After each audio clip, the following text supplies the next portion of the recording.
असं देवेंद्र फडणवीस सांगतात, अजित पवार सांगतात, एकनाथ शिंदे सांगतात. पण आपण काल पाहिलं असेल, डोंबिवलीमध्ये 65 इमारतींवर बुलडोझर चालवले. 65 इमारती पक्क्या बांधलेल्या आणि किमान 6,500 ते 7,000 कुटुंब बेघर झाली, रस्त्यावर आली. यांची जबाबदारी कोणतं सरकार घेणार? त्या भागाचे आमदार रवींद्र चव्हाण आहेत, भाजपचे नेते आहेत, भाजपचे कार्याध्यक्ष आहेत. 6,500 लोक बेघर झाली. भले कोर्टाची काही सूचना असतील, पण या 6,500 कुटुंबांची फसवणूक झालेली आहे. बिल्डरनं खोटे कागदपत्र तयार करून, बनावट कागदपत्र तयार करून, आणि बिल्डर जेव्हा बनावट कागदपत्र तयार करतो तेव्हा त्याला राजकीय आश्रय असतो, राजकीय पाठबळ असतं. त्याने शासकीय यंत्रणा ताब्यात घेतलेली असते आणि म्हणून तो एवढा उंच इमारती उभा करतो आणि खोट्या बनावट कागदपत्राच्या आधारे सामान्य मध्यमवर्गीयांना विकतो. त्या घरांवर त्यांना कर्ज मिळालेली आहे, लक्षात घ्या. म्हणजे बँकांनी त्यांची कागदपत्र तपासून त्यांना कर्ज दिलं आहे. म्हणजे कागदपत्र बनावट आहेत किंवा खरी आहेत. बनावट असतील तर ती बनावट अशा पद्धतीने बनवली की फसवणूक व्हावी. या सरकारला 6,500 कुटुंब एका क्षणात बेघर होतात, रस्त्यावर येतात, मध्यमवर्गीय कुटुंब डोंबिवलीसारख्या ठिकाणी. याची वेदना होत नाही, याची लाज वाटत नाही. गौतम अडाणी यांच्या प्रकल्पासाठी, हाऊसिंग प्रकल्पासाठी जेवढी मेहनत करताय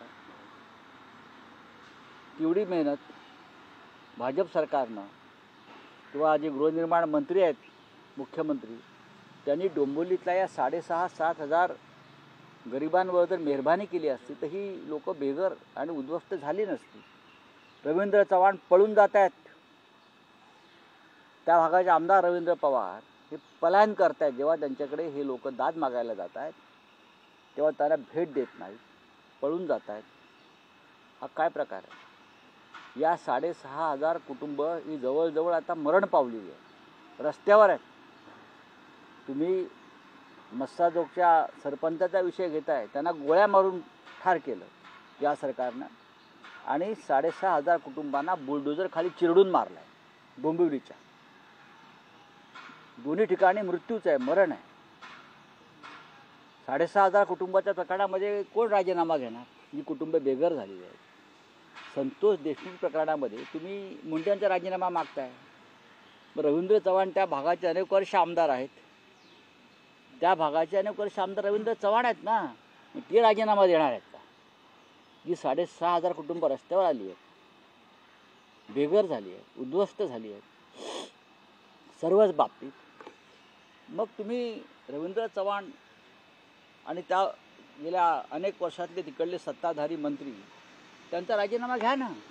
त्या जिल्ह्याचे पालकमंत्री अनेक वर्ष कोण आहे? ते राजीनामा देणार आहेत. त्या भागाचे खासदार अनेक वर्ष कोण आहेत? ते राजीनामा देणार आहेत का? ही अत्यंत गंभीर गोष्ट आहे महाराष्ट्रात आणि मुंबईच्या आसपास. पक्षाकडनं काही आवाज उठवला जाणार का? काही आंदोलन वगैरे केलं जाणार का? बघा, आम्ही त्याच्यावर चर्चा करतोच आहोत. लोक आमच्याकडे येतात. मी तुमच्याशी तुमच्या माध्यमातून हा संवाद साधलेला आहे. हे सरकारपर्यंत जावं, आज कॅबिनेट आहे. या 6,500 कुटुंबांचं भवितव्य काय हे मुख्यमंत्र्यांनी आणि या राज्याच्या तिकडल्या पालकमंत्र्यांनी सांगावं. आणि आम्ही रस्त्यावरती आलो तर आमच्यावर तुम्ही देशद्रोहाचे गुन्हे दाखल कराल, सरकारी कामात किंवा न्यायालयाच्या कामात हस्तक्षेप करतात म्हणून. उपमुख्यमंत्री एकनाथ शिंदे समांतर मंत्रालय काढण्याची तयारी आज सामनाला फ्रंट पेज सुरू केलं आहे. वैद्यकीय मदत कक्ष सुद्धा सुरू केला. वैद्यकीय मदत कक्ष आहे, त्यांचं स्वतंत्र वॉर रूम आहे, कोऑर्डिनेशन एक रूम त्यांनी केलेला आहे. त्यानंतर ते पालकमंत्री पदावरून त्यांचे वॉर्स सुरू आहेत. त्यानंतर असे अनेक बाबतीमध्ये म्हणजे ते स्वतःची स्वतंत्र कॅबिनेट घेतात, स्वतःची स्वतंत्र कॅबिनेट घेतात ते आपल्या मंत्र्यांची. त्यानंतर त्यांच्या मंत्र्यांना त्यांनी सांगितलेलं आहे की फडणवीसांचे आदेश फार पाळू नका. अशा प्रकारे जेव्हा आव्हान दिलं जातं, हे आव्हान एकेकाळी मुंबईच्या अंडरवर्ल्डमध्ये निर्माण झालं होतं. समांतर सरकार होतं आणि त्याला मी अंडरवर्ल्ड म्हणायचो.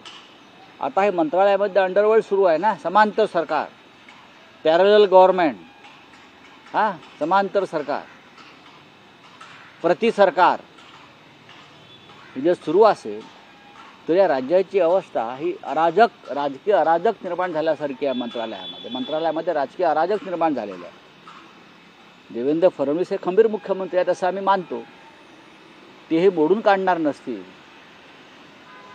तर हे राज्य हे अराजकाच्या खाईत ढकललं जाईल. 56-57 आमदाराच्या ताकदीवर जे आमदार भाजपने निवडून आणले ईव्हीएमच्या माध्यमातून, त्या ताकदीवर सरकारला आव्हान देण्याचा हा प्रयत्न सुरू आहे. आम्हाला काय कोणाविषयी प्रेम नाही आहे. मात्र शिंदे म्हणतात आमच्यात कुठलाही कोळवाल नसून सर्व थंडा कूल असल्याचं म्हणतात. फडणवीस असतील, गृह मंत्रालयाकडून त्यांच्या सुरक्षा व्यवस्था देखील कमी केलेल्या आहेत. मंत्री असतील, आमदार असतील किंवा पक्ष वाय दर्जाची जी सुरक्षा दिली होती आमदारांना, मला वाय झेड वगैरे काय माहिती नाही, पण त्यांनी या राज्यामध्ये वायझेड करून टाकलेली आहे. या राज्याची त्यांनी पूर्ण वायझेड केलेली आहे. आणि हे वेड्यांचं सरकार आहे. वेळ लागला आहे लोकांना. ही वेड्यांची जत्रा आहे मंत्रालयामध्ये. कोणाचा पायपूस कोणाच्या गळ्यात नाही. मंत्रालयात जाऊन पहा तुम्ही, गोंधळ आहे. शासकीय कार्यालयामध्ये गोंधळ आहे. गृहनिर्माण खात्यामध्ये, म्हाडामध्ये, SRA प्रचंड भ्रष्टाचार सुरू आहे. पैसे दिल्याशिवाय सामान्य माणसाची कामं होत नाहीत गृहनिर्माण खात्यामध्ये. मी तुम्हाला 10 उदाहरणं देतो. कारण प्रत्येक अधिकाऱ्याची नेमणूक SRA आणि म्हाडामधली ही थेट संबंधित मंत्र्यांना रोकडे पैसे मोजून त्या नेमणुका केल्यामुळे हे अधिकारीसुद्धा लहान लहान कामामध्ये रोज कोट्यवधी रुपयाचा गल्ला जमा करतात आणि संबंधित मंत्र्याला त्या चरणी तो अर्पण करतात. ही माझ्याकडे आजची माहिती आहे. मी लवकरच त्या संदर्भात कोणत्या प्रकल्पामधून किती पैसे घेतले गेले आणि कुठे दिले ही माहिती जाहीर करणार. सर, लवकरच ते आता कुंभस्नानाला जाणार आहे, पवित्र स्नान करणार आहे. कुंभमेळ्याला जात आहेत शेवटच्या आठवड्यामध्ये. आमदार खासदारांना घेऊन एकनाथ ते कुंभस्नानात जाण्यासाठी फडणवीसांनी जरा एक साबण द्यावा, पवित्र अंग घासायला एक साबण द्यावा, बरं का. बघा तिथे कुंभस्नानात सध्या जे काय चाललेलं आहे, तुम्ही किती धुतलं तरी तुमचं पाप धुवून जाणार नाही. या 40 आमदारांचं, गद्दारांचं. गंगा ही पवित्र आहे आणि तिनं आपलं पवित्र जपलेलं आहे.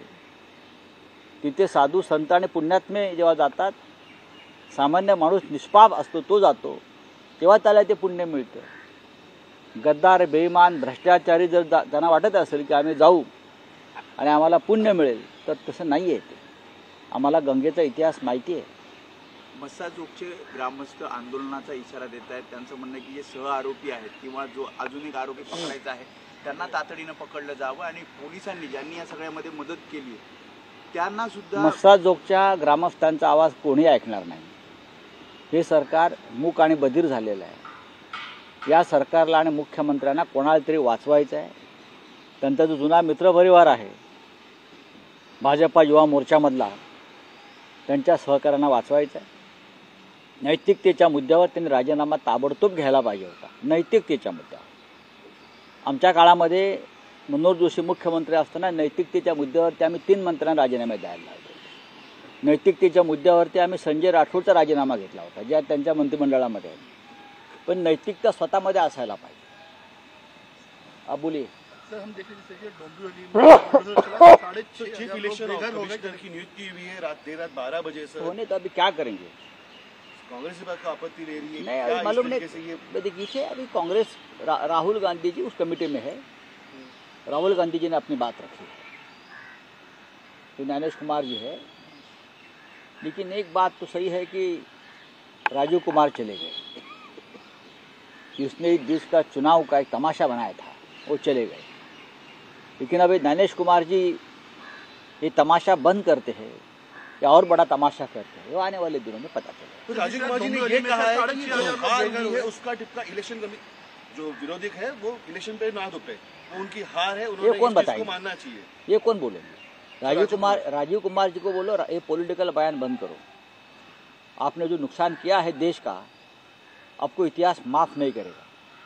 आपने जिस प्रकार से महाराष्ट्र में जो बेईमान लोगों को मान्यता दी है, आपको इतिहास माफ नहीं करेगा. तो शिंदे गुट की सिक्योरिटी घटाई गई ऐसे दिखते हैं आपको। क्या देखना उसको, मुख्यमंत्री का अधिकार है, गृह मंत्री है, उनको लगता है। क्या इनके बीच में ऑल इज नॉट वेल है सर?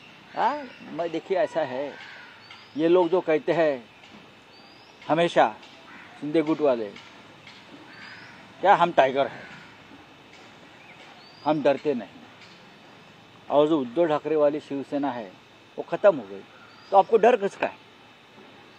तो आप आगे पीछे चार चार गाड़ियां लेकर क्यों घूम रहे? आपको डर किसका है? डर तो है ना आपके मन में, हाँ, कि कभी भी रिवोल्ट हो सकता है और आपको जूते पड़ सकते हैं, आपके ऊपर पत्थर पड़ सकते हैं। ये अगर आपके मन में डर है, इसलिए आपको सिक्योरिटी चाहिए। एक महीने में दो घटना अंदर अभी महाकुंभ जाने वाले हैं। एक महीने में 2 घटना हुई है, अभी तक मृतक का आंकड़ा नहीं है। वहाँ डेड बॉडी जो मॉर्चरीज है वहाँ पे पुलिस बंदोबस्त हाई सिक्योरिटी लगाई जा रही है सर।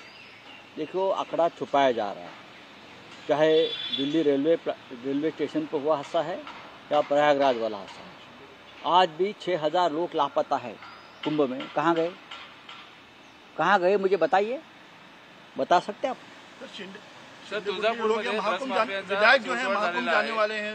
देखिए, वो महाकुंभ में जाए या और किसी पवित्र स्थान पर जाए, उनका पाप धोने वाला नहीं है। गंगा माई जो है उनका पाप अपने पेट में नहीं लेगी। महाराष्ट्र के साथ जो गद्दारी की है लोगों ने, हिंदू हृदय सम्राट बाला साहेब ठाकरे जी के पार्टी के साथ जो गद्दारी की है, इतना बड़ा पाप है। आप गंगा में 10 बार डुबकी